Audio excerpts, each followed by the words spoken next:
High School Musical, one of Disney Channel's biggest franchises. I would argue Disney's biggest franchise. Yeah, it had singing, it had dancing, it had two 14-year-olds fall in love with each other instantly in a creepy but modern Romeo and Juliet kind of way. It had Ashley Tisdale, who was quite literally the biggest star of the Disney Channel generation at the time. She was in Phineas and Ferb. She was in Sweet Life of Zack and Cody. She was everywhere. You couldn't avoid her. Children all over the world, the country. I don't know. I didn't look at High School Musical stats or anything. High School Musical as a series inspired a whole new generation of annoying theater kids, and it's iconic, and I don't use that word lightly, though I do use it ironically.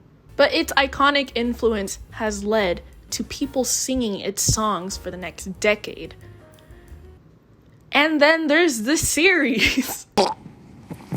Okay, before anyone starts, okay, I watched the whole series.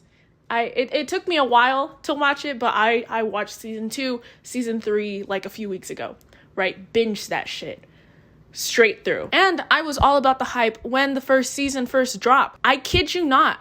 Literally everyone in my hometown who I went to school with was talking about Ricky and Nene and Gina and Jeannie and Nene, Rini, Teeny, Bikini, Purple Polka Dot Bikini. Nonetheless, they were on it and so was I. But High School Musical, the series, isn't even bad. I just have one gripe with it.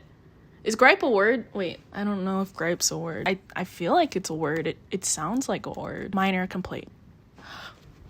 I have a gripe with it. But it doesn't even have to do with the actors, okay? If I were to talk about this series a couple years ago when season 2 came out, I would have talked about the actors, okay? I know about the whole Joshua Bassett, Olivia Rodrigo, and Sabrina Carpenter drama. Okay, that's why I couldn't watch season 2 until recently because it just affected my psyche that much. We're not gonna hate any of them, okay? I am literally a fan of all 3 of them. I love all of their music. I really don't care about their personal lives, despite the fact that I am deeply in love with Joshua Bassett. But my one gripe isn't with the actors. It's not even with Disney Channel and the cringy Disney-esque writing at times. It's with how the series deals with plot. But before we get there, let me just catch you up. Okay, for those who don't know, High School Musical, the series, is about these kids who go to East High where High School Musical was filmed. So it is canon in that world that High School Musical is a movie. It's a mockumentary of the filming of these kids putting on High School Musical as a play at East High where High School Musical was shot.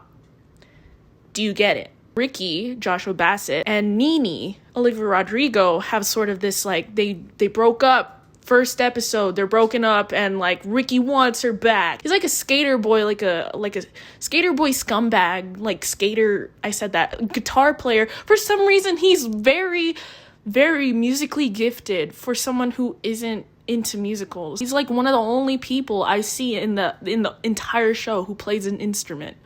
But I digress. Now I don't even know what digress means. But yeah, they have their own thing going, and then we're introduced to Gina, played by Sophia Wiley, and there's a whole, it's implied there's a love triangle. But wait, it's not even a love triangle, it's a love square with EJ, played by Matt Cornett, who is Nene's boyfriend, but at some point in season 1, they break up. Do you get it? Fast forward to season 2. It's straight out told by the characters that, oh my god, we're gonna do High School Musical 2 as a musical. First of all, I don't even know if that's a stage musical. High School Musical itself was written into a musical that was performed, I think off Broadway, I don't know, New Zealand. They basically tell us, hey, we're gonna do High School Musical 2 as a musical because that's what the show is called. High School Musical, the series, right? Wrong. Because then Miss Jen, their theater teacher, tells them, we're doing Beauty and the Beast because if we do High School Musical 2, we're not going to be able to compete in this knockoff version of the Jimmy Awards. Why is it still called High School Musical, the series, if they're performing Beauty and the Beast?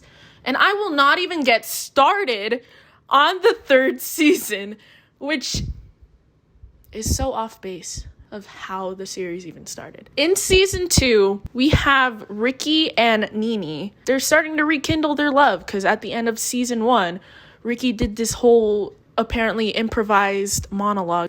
I've loved you since the first time you picked up your ukulele and you wrote a song about clouds. A silly little song about clouds. I love you. At the end of season 1, Nene also conveniently got offered a chance to go to this prestigious like boarding school for performing arts. First of all, do they have that for high schoolers? Second of all, in the middle of the what? In the middle of the semester?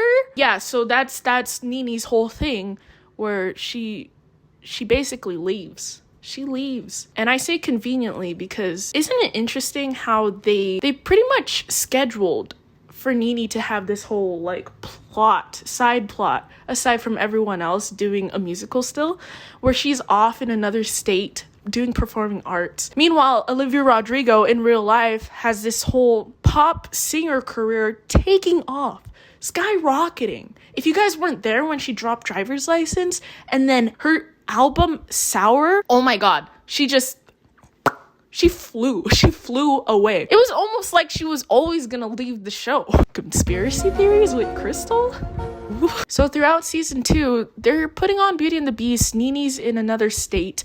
Ricky is crying his butt off because, oh my god, I feel like my girlfriend is slipping away from my fingertips and I can't do long distance. And then when she does come back, all of a sudden she doesn't like him anymore, and she even writes a song about how much she feels like she's getting kept by chains.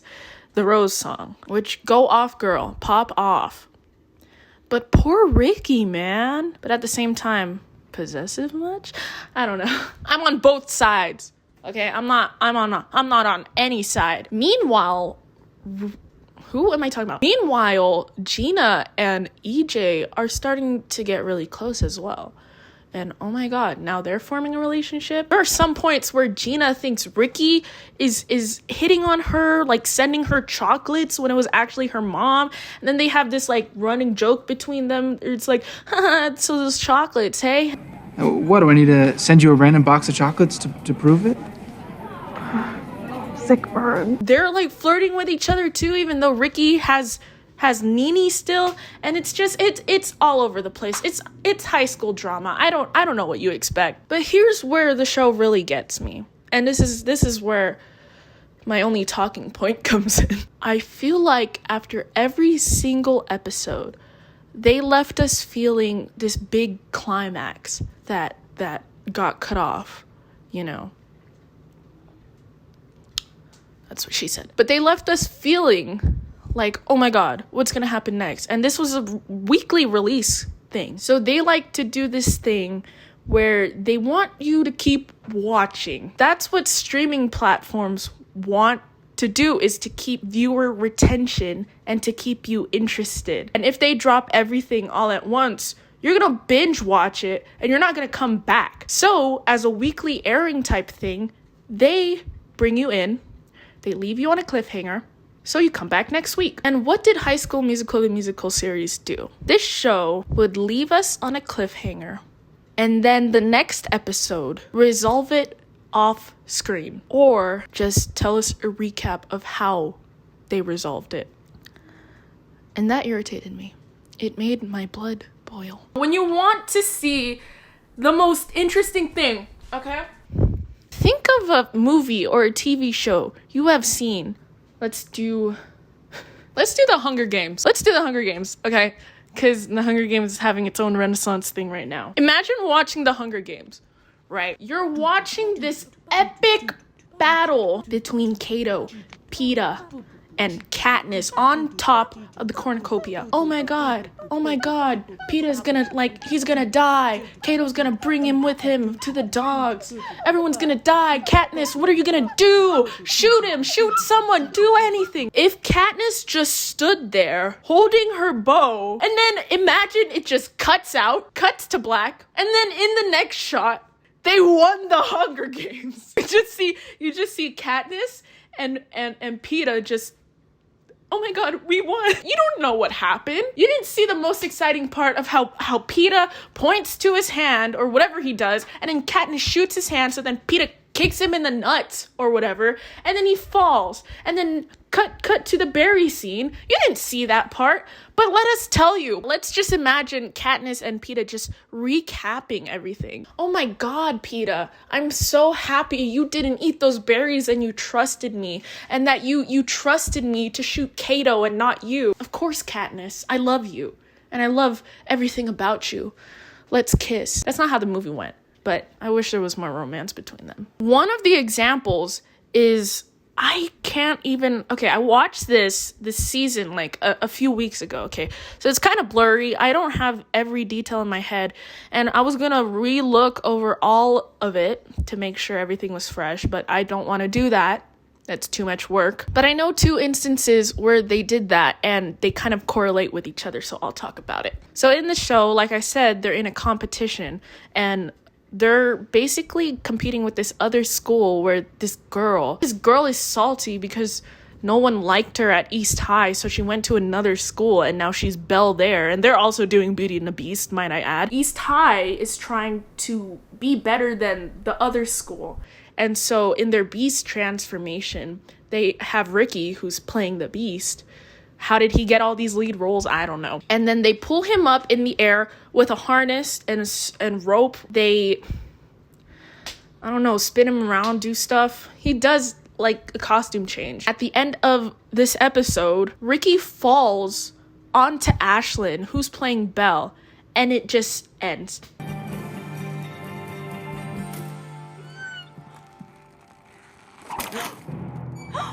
Uh-oh.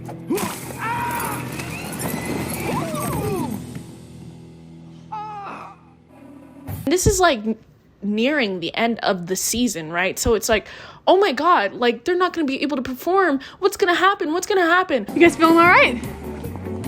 Fit as a fiddle. Operating at full capacity. We're screwed. Oh, they're fine. They got a cast on. They're fine. Ashlyn's fine. They're not in a hospital. Nothing high stakes happened there. The writers gave these characters invincibility. They took out all of the excitement of seeing how these characters can fix the problem, how they interact with each other to fix the problem, how that problem can tear their relationships apart, and they just laugh it off as a little laugh, as a little jokey joke. It's not funny, Tim. Okay, I'm not laughing. I don't know what just happened. Actually, I do know what happened because you just told me. You just straight up solved it. But it felt like I wasn't there to see it when you solved it. On the topic of the harness thing, there was this whole thing at the end where the girl, I can't even remember her name because I didn't like her that much. I'm sure she's a nice person in real life, but I didn't. Her character was a bitch, man. She steals the harness. She steals Ricky's harness. And they never find out. They just go, oh, well, we know what to do. We've done this before. No, you haven't. This show should have gone like a shit show. It should have went horribly wrong. But no, it went, I think it went okay. Forgot. Hi, Editing Crystal here. I don't know how the show went, because they didn't show us. I'm re-looking over the scene, and they cut from the end of the episode where they're searching for Ricky's harness to the next episode where they tell us that the show went passable. It went okay. My harness is missing. No, this can't be happening.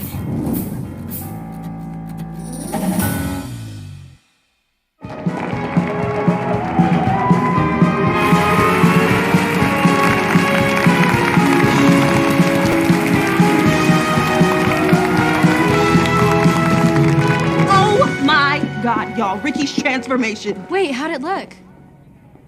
Honestly, passable. We didn't get to see it, and that's why I didn't remember it. They never find out at the end of the season. And then at the end of the season, the girl also hits on Ricky, and he accepts it. He accepts that affection from her, not from Nene. They obviously broke up by then. In the next season, they're together going on a snow trip. This is the beginning of season 3, and I was about to hate watch the rest of season 3. But they're about to go on a trip together. Ricky is being called Richard by the girl, and then he finds the harness. Maybe this is our process, right? I steal things and you get mad and we laugh and laugh. Plus jet skiing. Bye, Lily. What?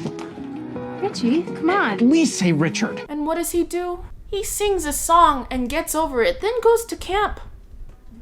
Like, oh, poor baby. He went through so much. No, he didn't. He didn't. He just got over it. I don't even think he liked her. Why was he dating her? None of it makes sense. It just goes because that's what was said. And that could not irritate me enough. I'm a film major. I'm a cinema and television arts major. Is this bad TV? Maybe. Should you watch it? It's up to you. But my last words are, stream Joshua Bassett, baby! And Olivia Rodrigo. I don't do favorites here. Except I do. And it's him. It's always been him. That's it. Gonna go think about life.